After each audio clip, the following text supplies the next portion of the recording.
Ocupação é uma necessidade social. Nós estamos num estado criminoso, que sabota a educação, sabota a saúde, dominado por empresas, tem uma estrutura escravagista mantida.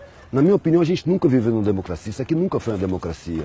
A República foi proclamada pelos banqueiros, que tinham vontade de ocupar o lugar da nobreza e ter aqueles luxos e privilégios, mas que não conseguiam porque não tinham sangue azul. Então eles armaram a proclamação da República para ocupar o espaço dos nobres e tiveram cuidado de manter a mesma estrutura. Então é preciso manter a ignorância da massa. Eu vejo a sociedade como uma casa, que o alicerce é a massa, ignorante, desinformada e por isso mesmo imóvel, para manter a estrutura social. Os tijolos são as classes médias, não tem uma classe média. Tem a classe média que toca a pobreza, a seguinte, até a classe média alta que toca o telhado, que é a elite. E a elite também está pressionada, porque existe a comieira, é na comieira que está o poder da sociedade. Não nessa gerência. Governo para mim é gerência, não é governo. Eu não reconhecia o PT como governo. Era um capataz mais camarada, que jogava os colchonetes para o povo, deixava cair umas migalhas. Só que eles não estavam preparados ou não tinham consciência do que as pessoas que não têm nada são capazes de fazer com migalhas. Então hoje está havendo uma comunicação da academia com a periferia que nunca houve. Esses buraquinhos que foram abertos na universidade para enfiar um punhado de pobre só para ficar bem na foto internacional, esses buraquinhos estão levando vivência de base para dentro da academia, que nunca teve vivência de base. E ao mesmo tempo está levando conhecimento acadêmico para a periferia, porque ao contrário do que se pensava, o periférico que chega na academia, ele não quer esquecer a periferia. Ele tem um vínculo afetivo muito grande, que os de cima não sabem como é. Eles têm condição de viver isoladamente, cumprimentar o vizinho, bom dia, como vai, à distância. O periférico ele convive parede de meia, ele sabe o problema pessoal do vizinho. O vizinho está com fome, ele divide a comida dele. Então isso cria um vínculo que os de cima não percebem. O cara da academia, ele quer levar o conhecimento para a rapaziada dele. Isso está criando focos embrionários que ao longo do tempo vão se multiplicando, vão contaminando, vão gerando consciência. Agora não é uma coisa que vai acontecer numa geração, é uma coisa de muitas gerações. A sociedade levou milênios para chegar nesse ponto aqui. As pessoas que querem mudar o mundo invariavelmente desistem, porque elas querem mudar o mundo para si. Eu quero ver o mundo justo. Eu sei que eu não vou ver o mundo justo, mas se eu não viver na função de buscar um mundo menos injusto, minha vida não tem sentido. Então a parada é essa, tem que ocupar tudo. Tem que ocupar todos os espaços, porque todos os espaços estão negados para a maioria. E é a maioria que banca. Se você prestar atenção na sociedade, é a parte de baixo que faz tudo. Quem é que planta tudo que se come? É mão pobre. Quem é que costura todas as roupas que se veste, de marca ou não? Mão pobre. Quem é que bota a calçada? Quem é que bota os tijolos um em cima do outro? Quem permite que a universidade funcione? É tudo pobre. Quem recolhe o lixo?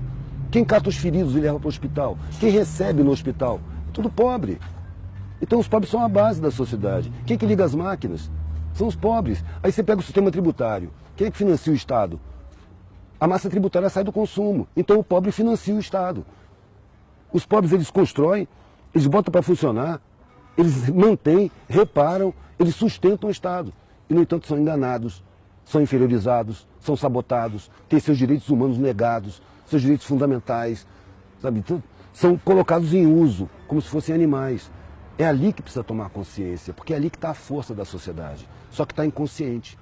Para isso se nega a instrução, se nega a educação, como num sistema escravagista. O escravo não pode saber ler, não pode ter instrução, porque senão ele se esclarece e se revolta. É isso que acontece, na minha visão. A parte mais importante da comunicação é o receptor. Então não adianta eu chegar lá e falar em paradigma. Sabe? Não adianta eu falar academês. O academês foi formulado para servir de cerca de arame farpado para o conhecimento não alcançar a maioria, para não dar acesso. É preciso pegar essa cerca e derrubar. É preciso falar errado. É preciso engolir plural, errar concordância. É fácil falar. O Einstein já dizia, se você não consegue falar para sua avó o que você acabou de aprender, então você não entendeu direito. Você tem que falar a língua do ignorante, porque ele foi ignorantizado. Quando eu estou diante de um cara desdentado, analfabeto, eu não estou diante do inferior, eu estou diante de uma vítima de crime social. A sociedade é criminosa. Então, se eu tive meus direitos respeitados, eu tenho uma dívida com essa galera, eu não tenho superioridade. Eu tenho uma responsabilidade a mais, eu tenho que ser mais tolerante, eu tenho que aprender a falar a língua dele, para mostrar para ele que ele não é inferior porra nenhuma. Isso é uma grande mentira. Ele é a base da sociedade. E é o mais forte de todos. Porque o patrão, se ele perder os empregados, arrisca ele não saber fritar um ovo. Quem faz tudo são os empregados. Quem trabalha com dificuldade se fortalece, supera dificuldades. Quem tem muita facilidade não supera dificuldade, precisa de alguém para superar para ele. Por isso a dependência dos de cima dos de baixo. Eles dependem dos de baixo. E aí, para inferiorizar, para os de baixo não ter consciência. Eu fico pensando assim, que moral tem o cara que paga uma pessoa uma grana que ele jamais aceitaria para fazer o que essa pessoa vai fazer? E, no entanto, isso é lugar comum. O empresário fala, eu dou emprego cacete, você explora as pessoas, paga o mínimo, corta direito trabalhista, ainda olha para os caras com desprezo. Isso é uma ideia desumana. Sabe, a cúpula da sociedade não tem humanidade, a humanidade está na periferia, que divide o último pão, sem pensar, amanhã a gente vê como é que fica. Você não vai ficar sem comer não, toma aqui. É isso que é bonito. Eu nasci na elite. Eu fui encontrar a parte mais linda da humanidade na periferia, pedindo comida, dormindo no chão. Ali eu encontrei a humanidade mais bonita. Só que eu percebi, ali está todo mundo ignorantizado, está todo mundo sabotado. Sabe? É uma puta sacanagem, sabe? Eu prefiro falar com os de baixo, para mostrar que eles não são fracos não são inferiores não.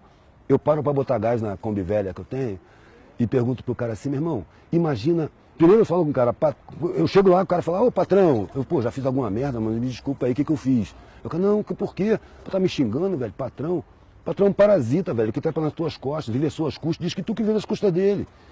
Que te esfola, te ameaça, te espreme, te cobra, te paga uma merreca e acha que você tem que ter gratidão por ele. Imagina que seu patrão perdeu os empregados, perdeu o que ele tem que ver a sua vida. O que ele faz? 99% das vezes o cara responde, ele se mata. Claro que se mata. Ele não tem peito para encarar as dificuldades. Ele só encontra facilidade. Facilidade fragiliza. É a dificuldade que fortalece. Então os mais fortes eles estão inconscientes. É preciso mostrar para os mais fortes quem eles são. Que eles não sabem. A sociedade não deixa de saber. Tá bom? Tá lindo, meu Deus.